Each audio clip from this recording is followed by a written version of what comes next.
And there's another general word of advice, which I used before, and it's worth using again. And it's advice that George Kennan gave to the State Department in the 1960s, dealing with the state terrorists of his time, and drawn very much from his experience, or George Kennan's experience, in Moscow at an earlier period. And the advice was just simply this: don't act chummy with them. Don't assume a community of aims with them that does not really exist. Don't make fatuous gestures of goodwill. Now, Kennan and I too would worry that there is, to some extent, an appeasing trend in Western politics. Sometimes it's a hope that things are not as bad as all that. Sometimes it's a hope that people can easily be weaned away from terror. But we cannot go into denial that, as a rule, the terrorist is a fanatic, and we cannot ignore the darker side of the fanatic and the darker side of human nature. Many in mainstream republicanism have now been weaned away from terror. But they didn't start down this path because they'd had a change of heart. There was no road of Damascus conversion. They did so because of the effect of state power and because of the opportunity that the state offered of participation in politics. But that offer was carefully hedged around with clear conditions and boundaries, which, despite some wobbles by unduly optimistic members of the government from time to time, did deliver the peace and the stability that we generally enjoy. But there is a question that might occur to you. If it was state power that was one of the drivers of Republicans going down this road, in other words, the prospect they saw of being defeated, why didn't the government sit back and just wait for the IRA campaign to peter out, as it probably would have done over the course of succeeding years? And that's an important question. And the answer to it is that they wanted to give them the opportunity of involvement in politics so that they could get involved in politics, and by so doing, to defuse the underlying problems that had caused the troubles. I have to say that the government in that sense was being quite far-sighted, and realizing that a victory over terrorists through grinding down their campaign was a victory that would be temporary. Whereas if they wanted a victory that's going to be lasting, then they needed to create political structures that would address the underlying problems, which is what the agreement did. And one other point that's worth noting is that some of the provisions in that agreement are actually open-ended. It is a settlement, but it's not a settlement that nails down everything. The possibility of change is there if the proper democratic conditions are met for it. So it's not one that actually is pushing to the Republicans and through that to the people that vote for them and to the Northern Nationalist community the prospect of you've been defeated. It's a long way away from the cry of the old loyalist song of 1798 of Croppy Lie Down. It's not. It's a situation which guarantees for Northern Nationalists, as it were, their place in the sun in the terms of the local administration, and is open-ended in terms of changes that might occur if the democratic conditions were met. And in that case, I think it's going to be more lasting and more successful than previous attempts to resolve the problem in Northern Ireland. It is true that there are still some wrinkles around in the shape of dissident Republicans who have realized that this agreement is not going to produce the United Ireland that they fought for in the foreseeable future, indeed might never produce it at all. But they are completely without with the exception of a few small geographic pockets, they are without support within the nationalist community.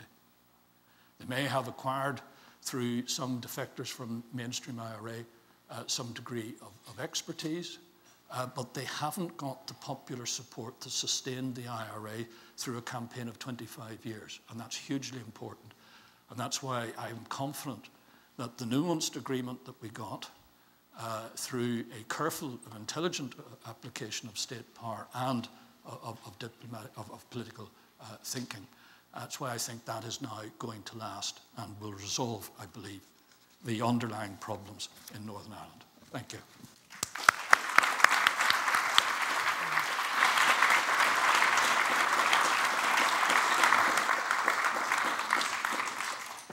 We are 2 minutes before we are supposed to end this session, And Lord Trimble advised me before we started that he might not leave time for questions and answers, and his presentation has been very comprehensive. But just to keep the tradition of this meeting, I would take one question or comment if there's somebody in the audience. This gentleman here, I can't see you, but if you can stand and somebody give a microphone, you will be the representative of all of the questions that people would want to ask. Go ahead. Sir, you emphasize the importance of details. So with your permission, I'd like to bring the topic back to general principles that you yourself delineated. My question is this.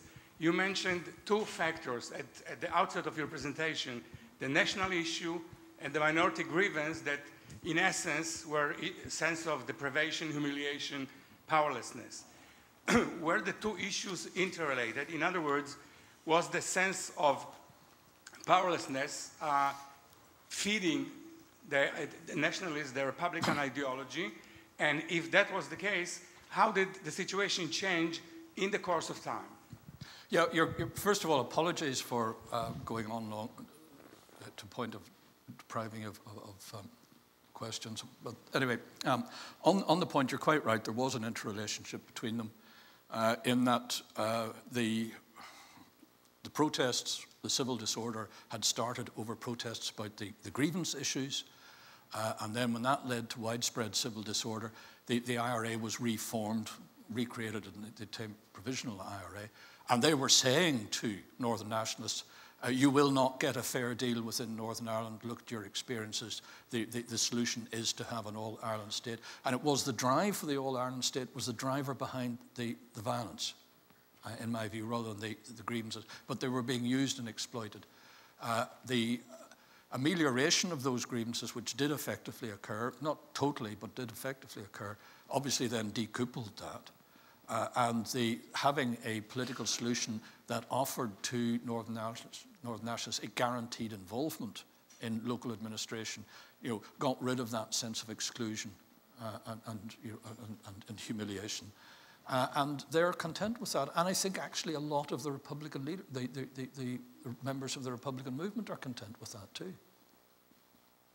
David, you started out by saying that it's important not to focus on drawing lessons, that each circumstance is unique, but your presentation was incredibly insightful, and I think all of us who are thinking of other issues in the world were sort of pinging with resonance in the things that you said about the kind of broader template of issues and approaches that really was a valuable lesson. One of my favorite philosophers, Joe Tussman, used to say the unit of human understanding is the story. And the story that you have told us today, I think, is one that has generated an enormous understanding, and it is the product, I think, of probably a great deal of reflection on your own part. But I think it's been an enormous contribution. I'm sorry we don't have time for more conversation, but I think we will be talking about this presentation for the rest of your time here. And thank you for being here and for being part of our discussions. You've raised our level of understanding enormously, but more also, I think you've demonstrated, not only through your own story, but through the others that you mentioned, that individuals do make a difference, and that, as Bob Rotman said, the previous panel, leadership is important. And when leaders who are prepared to try to persuade their followers to accept loss and can find a way to frame that loss in a way that lets them see beyond, when we have that kind of leadership, then even the kind of intractable problems that certainly as a post-war baby boomer colored my world much growing up in Northern Ireland, in South Africa, it gives us hope that we can, in fact, move ahead and create the kind of life that we now are delighted to see Northern Irelanders having in prosperity and peace in other parts of the world. Lord Trimble, thank you for being with us. I know we all want to express our appreciation.